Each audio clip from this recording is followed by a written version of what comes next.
Simenon's Maigret, a series of plays based on the novels of Georges Simenon.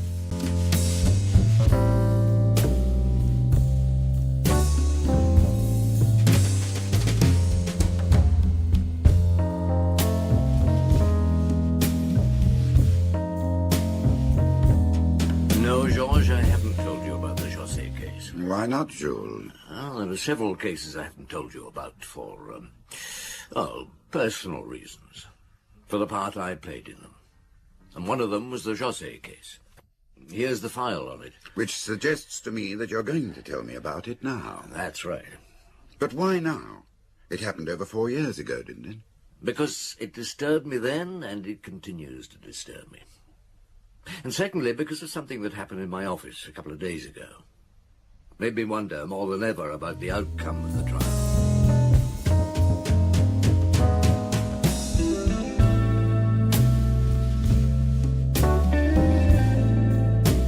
Maurice Denham as Jules Maigret and Michael Gough as Georges Simenon in Maigret Has Doubts.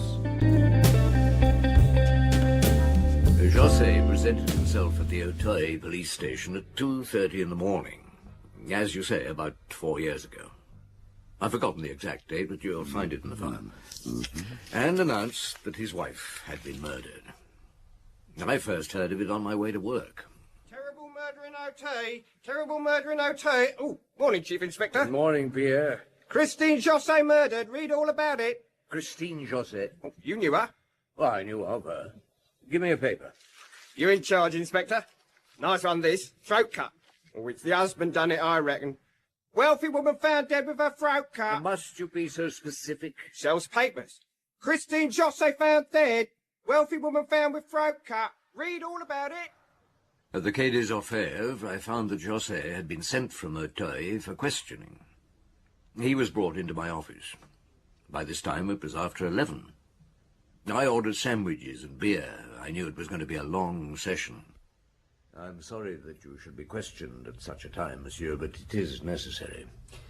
Now, Inspector Janvier here would take down all you say. You'll be given a copy of it, and if you consider it accurate, I shall ask you to sign it. Are you ready, Janvier? Chief. All right. And let me start with the usual questions. Identity. Surname, Christian names, profession. Adrien José, aged 40. I'm a pharmacist, head of the firm of Virieux and José. I was born in the Airo region. And when did you come to Paris? About 15 years ago. I worked first in various jobs as a locum in chemist shops. You were ambitious? Is that why you came to Paris? Not particularly. Paris seemed to offer better opportunities than a provincial town. Is all this necessary? Well, every detail has some importance. Oh, I see. You're trying to find out what kind of person I am. Well, let me tell you, Chief Inspector, I'm a very ordinary person. No better, no worse than any other. And certainly ordinary in the eyes of Christine and her friends. No, why was that, do you think? No, I was a provincial. Christine was a sophisticated Parisienne. I've not always been accepted by her circle. How did you come to meet her? I was working at one of the fashionable shops in the Faubourg Saint-Honoré. She was one of our best customers. She was a widow. And very wealthy, I understand. Very. When did you get married? Oh, you've missed a point, Chief Inspector. I became her lover first, although I wasn't the only one. She had other lovers? Certainly. We often quarrelled about them, but she'd always led a very free life. How long before you got married? About 3 years. I suppose you'll find this a rather ridiculous statement, but gradually we fell in love. I understood her, and she seemed to need me, at least for the first few years of our marriage. But once married to her, I couldn't go on working at a chemist shop. So she bought out a small chemical laboratory and put me in charge, José and Virieux. Later, she gave me a full partnership. You sound bitter about it. Well, of course I am. You're thinking like our friends that I was a gigolo, that I married her for her money. Well, that isn't true. I worked hard. I made something of that firm. It was nothing when I started to manage it. Now it's one of the best known in Paris. Why am I being questioned like this anyway? I went to the police. I told them what I'd found. Now, please, monsieur, calm yourself. Sit down. Now, would you like a sandwich? Beer? I need a brandy. Perhaps I could oblige. Keep some in my office for special occasion. Janvier, brandy for Monsieur José. Yes, of course. Look, let's get it straight. Strange as it may seem, I loved my wife, even though I knew she was a tramp. And she stopped taking lovers for the first few years of our marriage. We lived happily together for nearly 10 years, no matter what her faults, or mine. And for the last 5 years? Well, no, we fell into a moderately comfortable acceptance of each other's behavior. She took more lovers, her protégés, as she called them. We even discussed them. I slept with her occasionally. Not often, and... You took a mistress? Your brandy, monsieur. Thank you. Well, yes. Is that surprising? Asante. Do you drink a lot? Oh, yes, it appears you drank a lot last night. Not as much as Christine. She'd become an alcoholic. Her loyal friends wouldn't admit that, although Christine was careful, so perhaps they didn't know.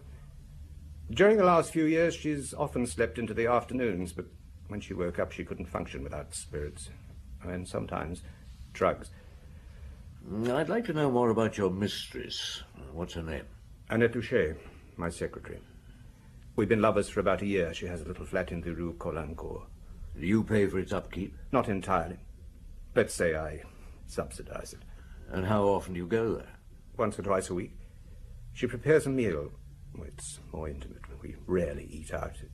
It's a pleasant flat. Geraniums in the window boxes.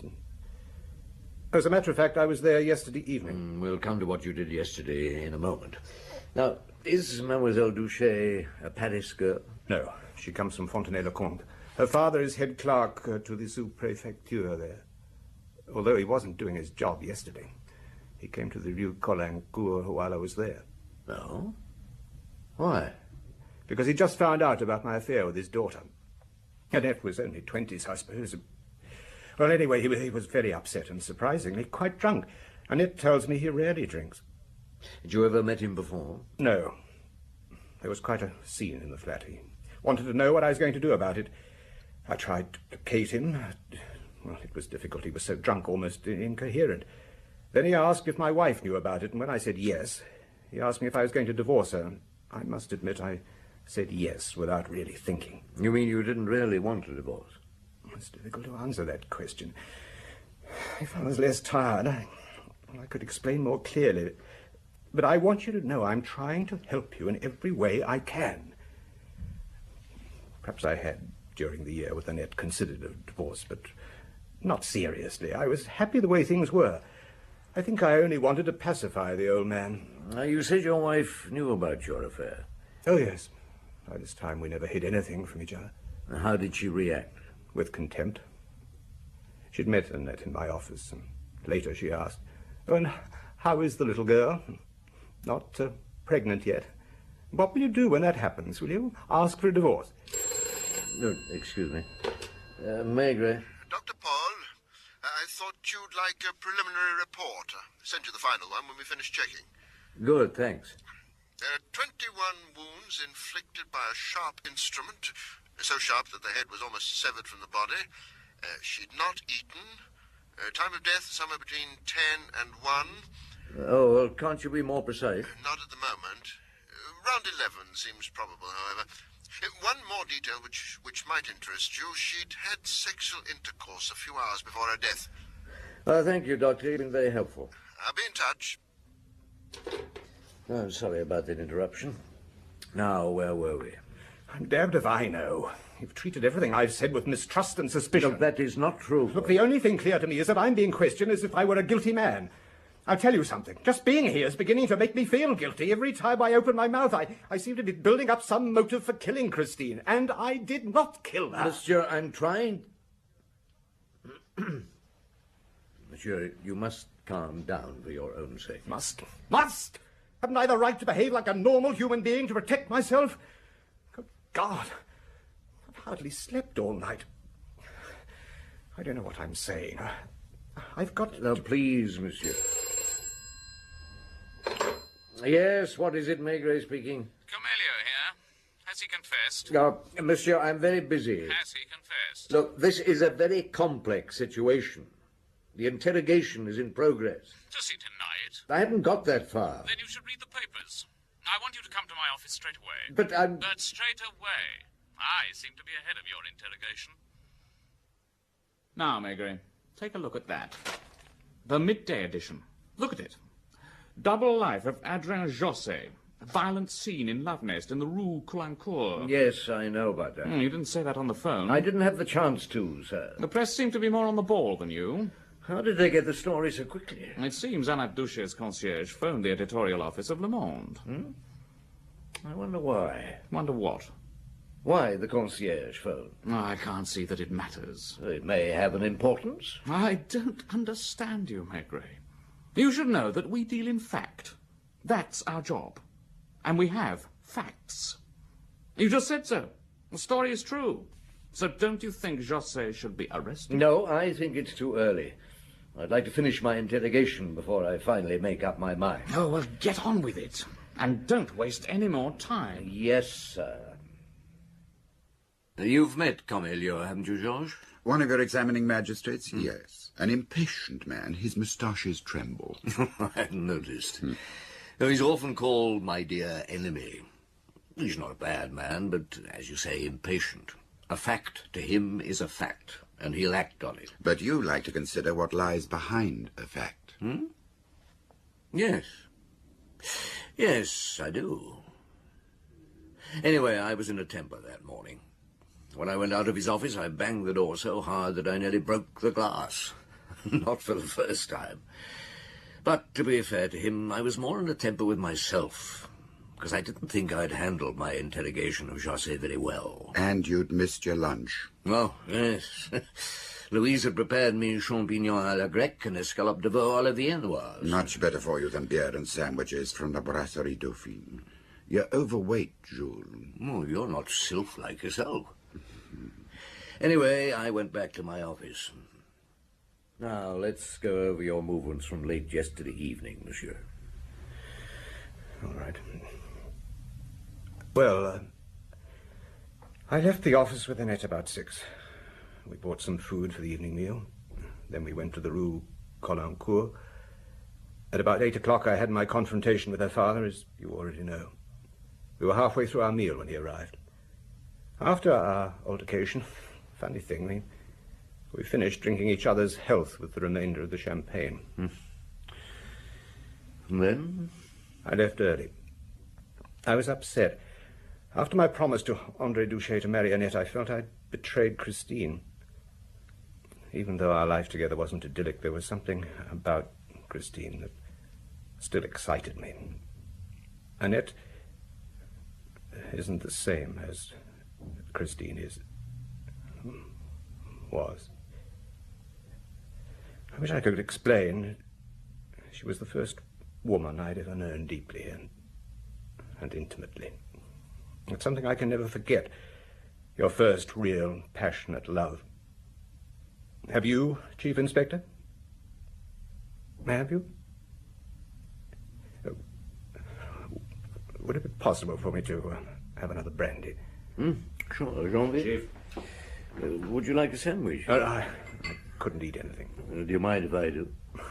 No. Your drink, monsieur. Thank you. Do you get an allowance for supplying brandy to suspects? It's my pleasure. Well, go on. You left Rue Colincourt. I wandered from bar to bar for an hour or so. The Select, double Scotch, an English bar, and the Café Robert. Well, you can check. I'm known there. I drink too much. I was getting maudlin. Thought about Christine. Knew she'd never give me a divorce. She used to say, as long as I have my money, I can buy friends. Money. Oh, another damaging remark. You'll find I will inherit her estate. Despite what I've said about her, there was good and bad in her. We understood each other. That's potent brandy, Chief Inspector, or is it that I'm a quick drunk? I drank an awful lot last night. You don't want any food? No, thank you. All right, then. I got back to the Rue Lopère. Oh, that's where I live. I know. At about 10:05. Georges, have a look at the appendix to the interrogation. I made a summary of Josset's movements until he presented himself to the police at Auteuil. Yes, that's it. back at 10:05. Christine's car parked outside. Realized that she was at home. Went into lounge, poured another drink, sat down in armchair, and... Went to sleep. You mean passed out? Not surprising, considering the amount of liquor he'd consumed. Woke some time later. Says next few hours like a nightmare. Went upstairs, opened Christine's door. They slept in different rooms. Yes. Opened Christine's door and discovered body. Time, about midnight, according to José. She was half out of her bed, her head hanging down onto a fur rug. There was blood everywhere. God, I've never seen anything so... What happened next? I went into the bathroom and vomited. Your men should find traces of it. As to why I vomited, I suppose you'll draw your own conclusions. Does a murderer vomit after he's committed a crime like this? I don't know. And then? I washed my face and shaved. Shaved? I'd begun to panic, and my first reaction was to go away, to catch a plane from Orly Airport. I travel a lot. I'm quite well known there. I thought I should make myself presentable. I've always dressed well. Even in my early days in Paris, I spent more on clothes than on food. For a provincial, I had a certain style. I suppose that was one of the reasons why Christine first took me up. I was a presentable escort, almost good enough for her society friends. Didn't you think of phoning the police? Yes. I even went to the phone. But I didn't ring. Why not? I'm not sure. It was the words, I'd have to say, I suppose. Someone has killed my wife. I wasn't thinking clearly. I was still half drunk. And afraid? Well, of course, I told you I was most dreadfully murdered. Yes, I see you do understand. You've grown quite pale, Chief Inspector. May we go on? You decided to catch a plane at Orly? Yes. But there was a complication. I didn't have much money on me. But there was about 30,000 francs in the safe in my office. Then I thought of my wife's jewels, the ones she kept in the house. They were worth quite a lot. They were in her bedroom. And you didn't want to go back in there? Well, of course I didn't. And did you go? Yes. I'd left the light on in there when I went to the bathroom. But I switched it off first, then I almost ran to a dressing table, snatched up the jewels that were lying on it, and then I went downstairs, let myself out of the house. Did you take a taxi? Yes, I caught one round the corner. Thought it would be unwise to use my own car. But I went to my office and let myself in. What time was this? Well, I'd no idea then. Thinking back, it must have been about midnight. And then? I took the money from the safe, then I sat down. I was numb, still in a state of shock. I'd had little time to think. That's when I began to realize that going to Orly Airport would be a futile thing to do. So I put the money back into the safe. Did you go back to your house then? No. By this time I needed a drink. There was a bar open near my office. They may remember me coming in. I had a large whiskey. Then I went back home. An important little detail we'll check. Oh, I'm bloody sure you will. And when you got back, did you return the jewels to your wife's dressing table? Yes, yes. Your men will find my fingerprints all over them. And you still didn't call the police? What did you do then? I went out again, wandered about the streets. Where? I don't remember. Oh, yes. Yes, I do remember finding myself on the Pont Mirabeau. But I don't remember how I got there. And finally you walked to the Auteuil police station, arriving there at 2:30. Oh, or was that the time?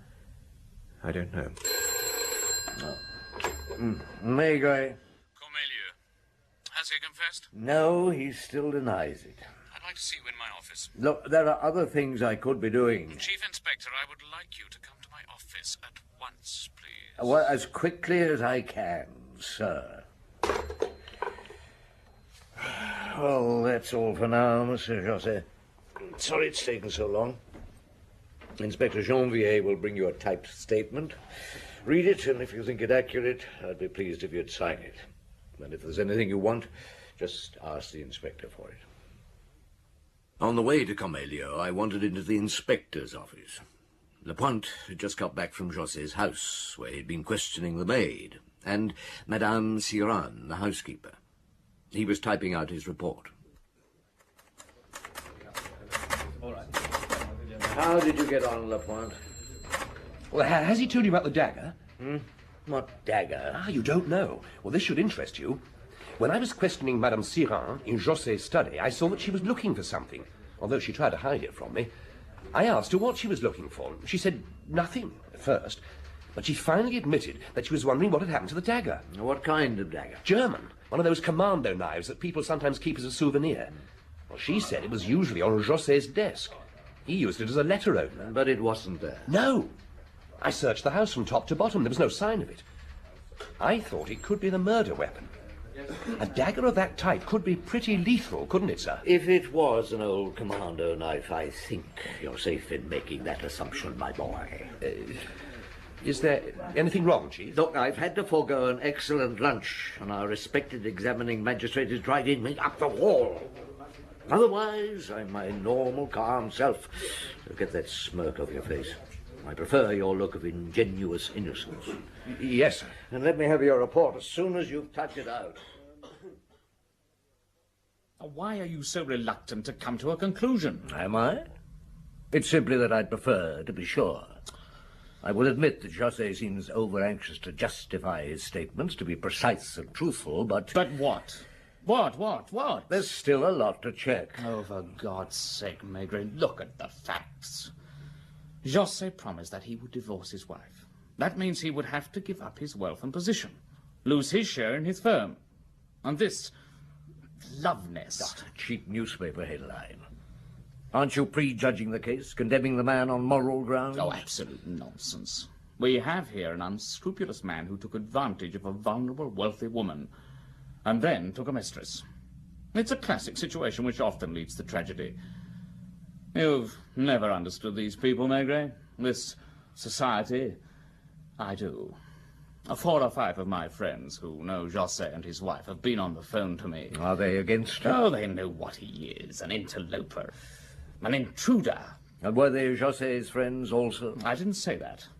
I said that they were my friends, and I respect their opinion.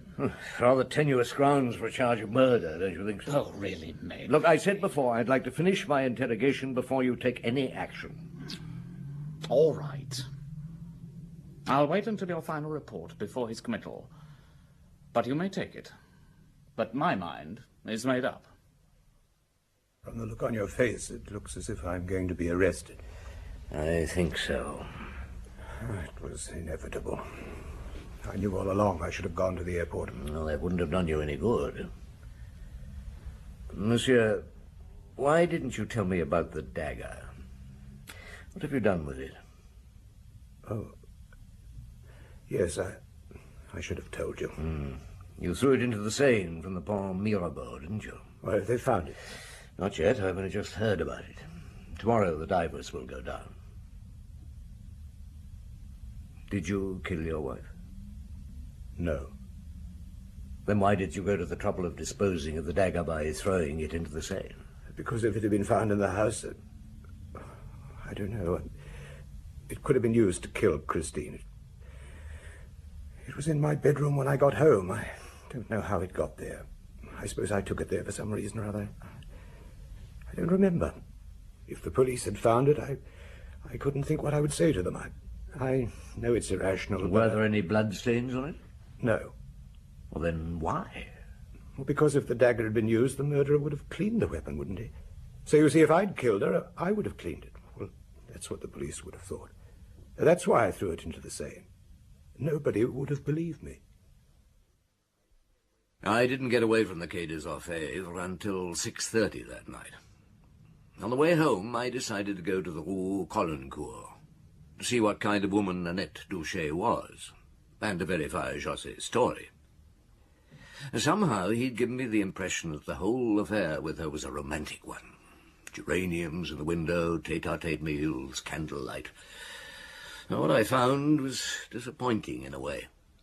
She turned out to be a very ordinary girl, who, although she'd obviously been crying, seemed hardly upset that her lover was facing a charge of murder. What about the geraniums? They were half dead. She confirmed the quarrel with her father. In fact, everything that José had told me. One new fact that I didn't know was that her father had been drinking at the bar opposite before he came to the flat. Well, I was thirsty. I thought it worth a visit. Yes, I remember him well. A thin, gaunt man. Wasn't a drinker. A sick man, if you ask me. Hey, wait a minute. You're Chief Inspector Maigret, aren't you? Yes. So, that pharmacist has confessed, has he? I didn't say anything about a pharmacist. Oh, you don't have to. I've read about it. He used to come in here with that girl quite often. I've had my eyes on him for quite a while. Bloody terrible, I call it. A mistress like that. Very interesting, but I'm more interested in your customer. Was he angry, in a temper? No, he was very quiet. Anything else you can tell me about him? No, I'd never seen him before or since. You didn't get far with that interview. Oh, routine, necessary legwork. I didn't get home until nearly 10. Louise warmed up the escalope. Needless to say, it was overcooked. I've got a very good recipe for escalope with sultanas and red wine. I'll let Louise have it sometime. Thanks. Well, I was late to bed that night. I sat up smoking, going over what José had told me, looking for any flaw in his statement. There's still a lot of checking to do.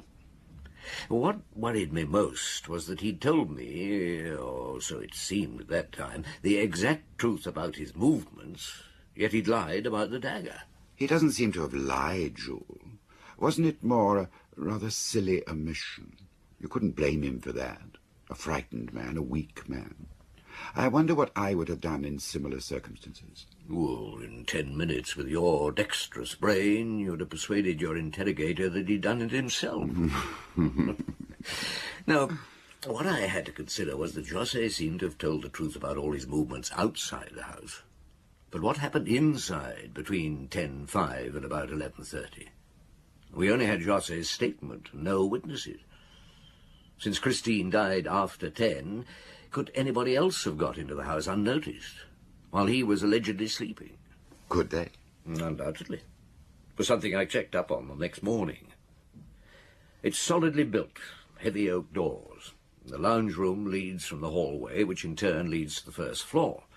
Now, if the door was closed, an intruder could have got up to Christine's room without being heard. But also, an intruder wouldn't have been aware that José was asleep in an armchair. What next? Cornelio didn't make a committal for another 3 days. He waited for my final report, which simply verified José's statements. He considered there was enough circumstantial evidence for an arrest, and strong motives for murder. When he did make up his mind, José was taken from the Quai des Orfèvres in handcuffs. Handcuffs? The man had come to the police station of his own accord. Cornelio loves his publicity. Handcuffed, José made a better picture for the press.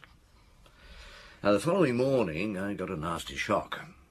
And again, I didn't hear about it until I was on my way to my office. Second victim in José case. Second victim in José case. Maigret Doucet suicides. Love nest Oh, sequel. stop yelling, Pierre. Give me a paper. You mean you don't know about it, Jules? Look, you're asking for a clip on the ear. Oh, no, Chief Inspector. I'm losing faith in you. I reckon José's for the chop. Don't you, Jules? Go and sell your paper, or I'll run you in for vagrancy. Love nest sequel. Death in Fontenay-le-Comte. Father suicide. I would have liked to go to Fontenay-le-Comte myself, but it wasn't possible. So I sent Janvier instead. Yes. This is his report. Arrived Fontenay-le-Comte at 3:30. Questioned several of the local inhabitants. André Doucet doesn't appear to have been a popular man, very reserved, but respected. Interviewed the local correspondent who sent in the report. said Doucet most upset when he heard of the murder of Christine Josset. Even more upset when Love Nest story broke. Committed suicide on evening of Josset's arrest. No evidence of foul play. Discovered in armchair, his own pistol fallen to the floor nearby. On his knee there was an open photograph album. Opened at a page showing wife in wedding dress. He was a widower, by the way. And early pictures of Annette Doucet. Suicide attributed to shock and sense of disgrace on finding his daughter involved in sensational murder. But I'm not so sure that was the sole reason for suicide. We'll stay on for a couple of days and nose about. The press had a field day after the report of Doucet's suicide. Dignified, lonely old widower shamed by daughter. But worse still, another victim in the Josset case. For Josset, that meant almost certain conviction. In the minds of the public, it was as if he had killed André Doucet with his own hands. Cornelio was delighted with this new development. I don't understand. Why was Cornelio so determined that Josset was guilty? I can see that there was a lot against him. The girl, his odd relationship with his wife, money, class. Was he guilty, Jules? No. Wait until I finish. You're my private jury. When I presented the evidence, you can decide for yourself. Now, you'll find another report from Janvier in the file. No, the next page. That's it. André Doucet had incurable cancer. Yes. You see what that means. What was the real reason for his suicide? That's quite a question. I would say that he committed suicide because he had incurable cancer, and that his daughter's involvement with Josset was the catalyst that made him do it. Yes. Yes, you're probably right. Unfortunately, it wasn't the view held by the public or the press. To use a familiar cliché, they were crying out for blood. Public feeling was so against him. And the jury couldn't help but be prejudiced, no matter how unconsciously. Now, let me tell you about Maître Lenain. I know quite a bit about him. I've seen him in the courts. He can be quite spectacular. Oh, he can, indeed. Quite the wrong man for this case, in my opinion. No, this one should have passed through the courts as quietly as possible. But Maître Lenain had the capacity to attract attention, which was perhaps prejudicial to his client. You'll find some newspaper cuttings there. You'll see what I mean. Josset accuses. My God, the man had read his own. Yes, it was delivered at one of his press conferences. He was very fond of press conferences. Up to now, Adrien Josset, who has been, as you know, accused wrongfully of the murder of his wife, has chivalrously kept silent on her private life and secret habits. Be patient with me, gentlemen. It will be shown that many people could have killed Christine Josset. A stealthy intruder, one of her protégés, for example. But the general public has been so busy accusing my client that her private life has been ignored. You mean she had a lover? Not a lover, gentlemen. Lovers? That's putting it too simply. Let us say that she had never lived according to the bourgeois moral code. She was a wealthy woman, and she had what many of her friends described as her protégés. They were also likened to stallions belonging to a well-known owner. If I may be so crude, she had, as her less charitable friends designated it, her own private stud. It has been difficult for me to make that statement, but that was the situation. She took a great interest in unknown singers, artists, painters, musicians, whom she collected from, if you'll excuse me, God knows where. She was enamored of the lower classes. One of her protégés was a mechanic whom she took under her wing, but she dropped him in a week or two. Need I add that these young men, when she tired of them, did not always become resigned to obscurity? Question yourselves, as I have done. You will find that several unsavory incidents occurred in the life of Christine Josset. Some of them violent. Can you give names? Oh, you know better than that, young man. I leave the naming of names to the magistrates. And that press conference was most ill-advised.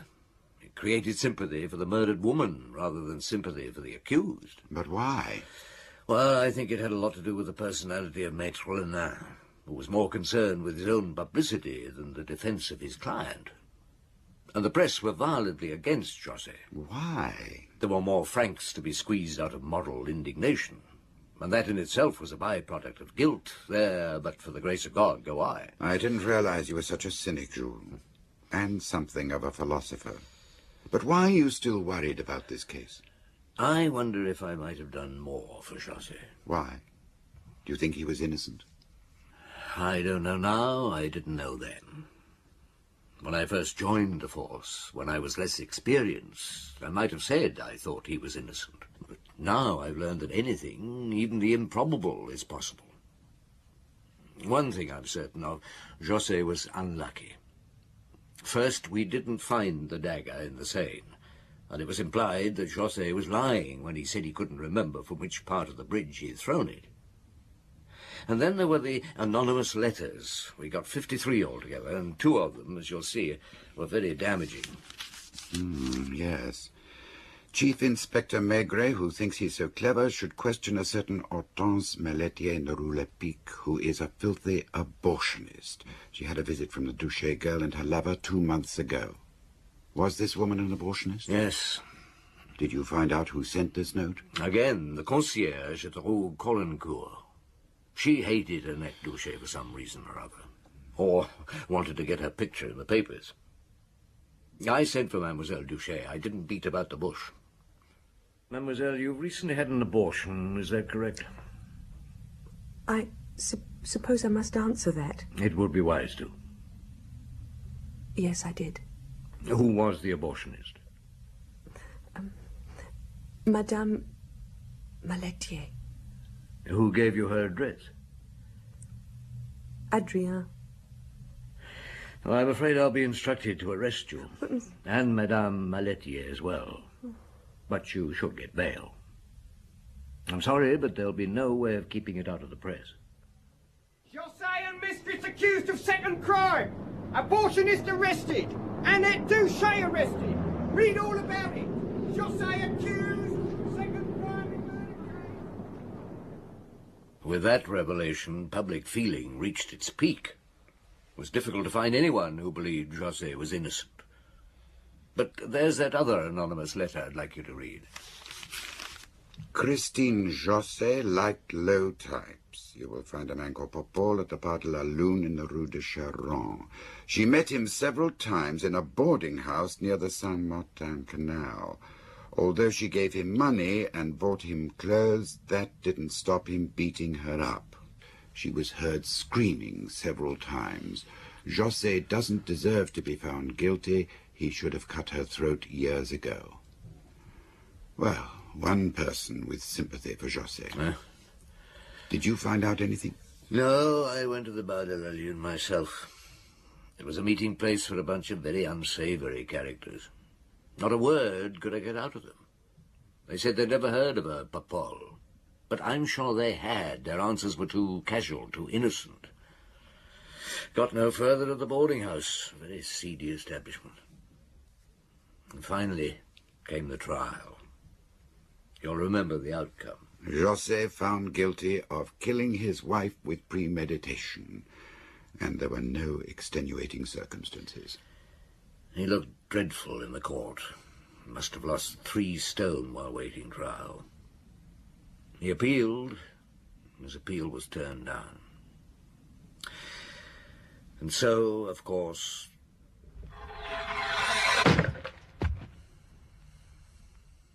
You've given me the impression that you think José was innocent. Oh, have I? I hadn't meant to do that. I wanted an objective assessment. I still don't understand why you're telling me about José now. The last page in that file is missing, if indeed it belongs there. Last week I was questioning a man called Dupont, a drug pusher. You might call him one of our regular clients. Oh, come off it, Dupont. You're no more a sailor than I'm your uncle. Well, I've been to South America on cargo boats. Venezuela, for example. Well, when were you last at sea? Oh, about 4 years ago, not long after the José case. The José case? Your ears are flapping. I thought they might. I know something about it, so it might interest you. What? There's a bit of info I intend to sell. Oh, you know that's out of the question. No, not for money. For a favour. Well, I'm listening. Well, I want you to go easy on my girlfriend. She don't know nothing about this drug charge. Honest to God. I won't make any promises. Well, on this trip to Venezuela, I met a bloke in a bar one night called Pole, I think his name was. Down on his luck. I bought him a few drinks. Well, by 4 o'clock he was well under the weather. He started to ramble, something like, "Oh, the big boys don't believe me when I say I chopped a woman in Paris. Real bitch she was. She had diamonds dripping from her. Used to give me a handout for favours received, and then she ditched me." Then he went real funny after that and said, "Some things I just can't take. And I... Oh, if the boys only knew. You ever heard of the José case?" Then he gave a bit of a smirk and passed out. That's best as I can remember it. What did you say his name was? Poe, something like that. He used to hang around the Bastille district when he was in Paris. In the Rue de Charonne? Could be. I don't remember. And could the man's name have been Papol? Don't remember that either. I'd had a skinful by then, too. Does it interest you? In a way, it does. I got in touch with the Venezuelan police, but they weren't helpful. Well, that's all, Georges. Is there any such person as Papol? I don't know.